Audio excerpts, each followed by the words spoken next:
We talked a little bit with him about the Saprissa I'm game. nothing but accommodating. Were you surprised with how well the team played? Actually, let's leave it there. Let's ask Jack. Let's ask Jack, one of the hmm guys who was so dominant in those games against Saprissa, Philadelphia Union Defender Jack Elliott. Jack, how you doing today? I'm good. How are you doing, guys? We're fantastic. We got to watch you guys beat up on Saprissa a little bit the last two games. What was it like, international guy to get to play in some CONCACAF games? Yeah, it was a fun experience. Um, Obviously, without fans there, it was a bit different.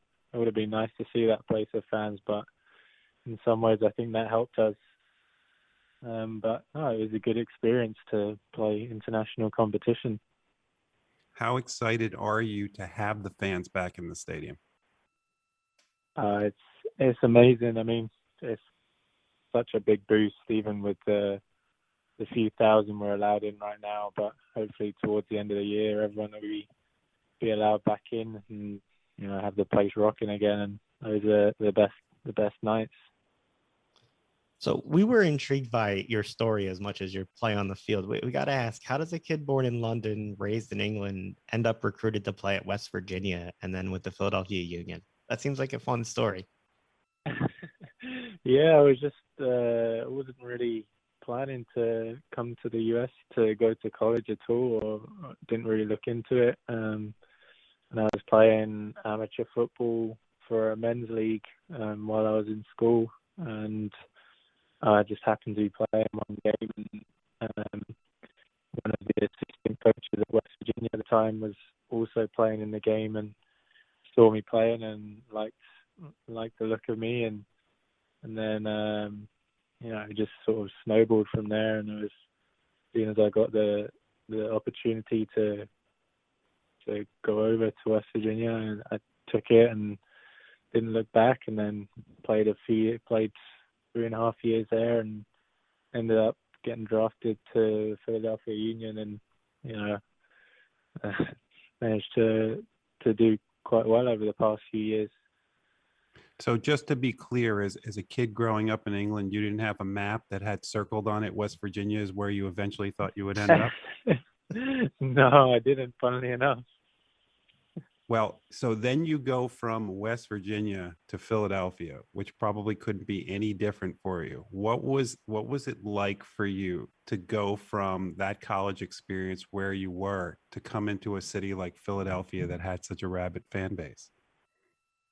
Yeah, it was a change, and obviously going from college soccer to professional was a jump, and the fan base and the facilities and stadiums that we were playing in were certainly something I had to get used to, and all of that kind of stuff.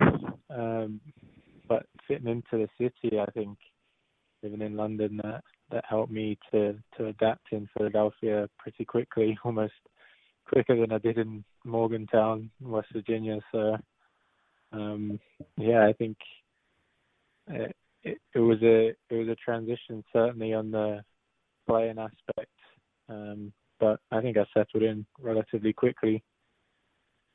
You talk about the differences from over in the UK and West Virginia and Philadelphia. I had seen, I guess it was right after you went to Philadelphia, you were talking about some of the differences between UK and US soccer. And you said something I don't often hear an athlete talk about. I feel kids here don't get to play enough unstructured football, which in some ways can help to develop a player in different ways than structured coaching does. Can you talk a little bit more about that? I found that fascinating because that's something that Jeff talks about regularly, about kids making their own rules and learning how to work things out. What's your opinion on that with that quote? Yeah, I think that sort of football really developed the sort of player that I am. I mean, I played everywhere, and I played in parks. I played in pavement cages. Played on AstroTurf cages.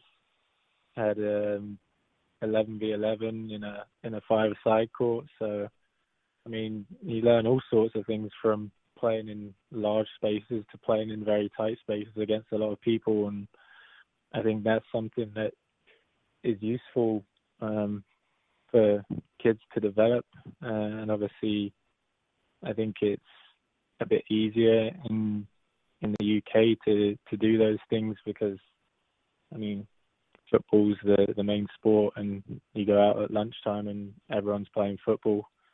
Whereas here, I don't know what it's like at lunchtime, but there's so many other sports about that I would imagine football isn't the first one that is a go-to.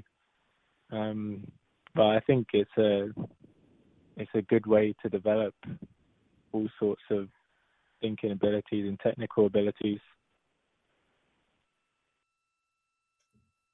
Jeff, you're on mute. Jack, you brought up lunchtime. We were going to save this question to the end, but now we're going to ask it since you brought up lunchtime. You want fish and chips from London, or you want a Philly's cheesesteak? Don't do this to me. The hard-hitting questions, huh? Yeah, getting to the nitty-gritty now. That's a tough one.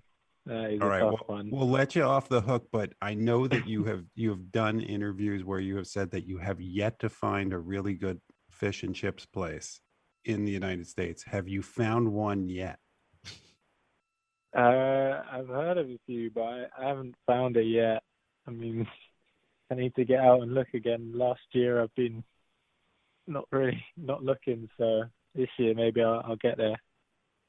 We'll have to try and find you a good fish and chips place. I did want to ask you last season, you get to play for Coach Curtin. He said of you, Elliott has the talent and quality to play in any league in the world. He said you become much more aggressive over time here. Do you feel that way? Do you enjoy pressing the action? Yeah, I think so. I think I've got a lot more confidence in my abilities to press a game and to press forward and not be too worried about in particular speed in behind, because I feel like I can deal with it most of the time. Obviously, there's certain occasions where you have to think about it a bit more, but I think in general I feel comfortable now in my body and my abilities to win the ball higher up and play high pressure, how we like to play. One of the things that we notice about athletes is that each year they kind of work on something to evolve or improve their game. In the past, you've worked on your aggressiveness. What did you work on in this off season to take you to whatever the next level is for you, or what your expectations are as the Union try to move forward towards an MLS Cup championship? Yeah, I think this off season I spent a lot of time in the gym, and I think that's helped me and feeling very confident and comfortable in what I did in the off season, and I think that set me up for the season so far. What's it like to play for Coach Curtin? We've gotten to speak to him many times. Obviously, there's what the outside public sees. As a player, what's it like to have him as your leader? He's a great coach, and he knows how to help us all out and get us motivated. And he's the kind of guy that gives us the confidence to play. I mean, he doesn't get onto you for making mistakes and trying things, and he just he really gives us the confidence to play the way that we play and press forward and play 1v1 at times. And I think that's amazing, and I think he's a good coach and really inspires confidence through us. In your game the other day, there was no scoring in the first half in the Saprissa game, and then you guys came out immediately, scored, and just kept the pressure on. Who's the guy, if there is one, who's the guy in the locker room who keeps everybody steady and keeps things moving and does what they need to do to kind of press people? Yeah, no, I think that's a team mentality that we have, and I think everyone takes it upon themselves to do that, and that's what makes us successful. And it's not just one guy that really wins the game for us anytime. Even though we have those individuals that can, it's a team game for us, and our system works best when we're playing as a team and playing with energy as a team. And I think that's what we did the other night, and we came out in the second half, and I mean, we wanted to just wanted to win the game, and I think that showed.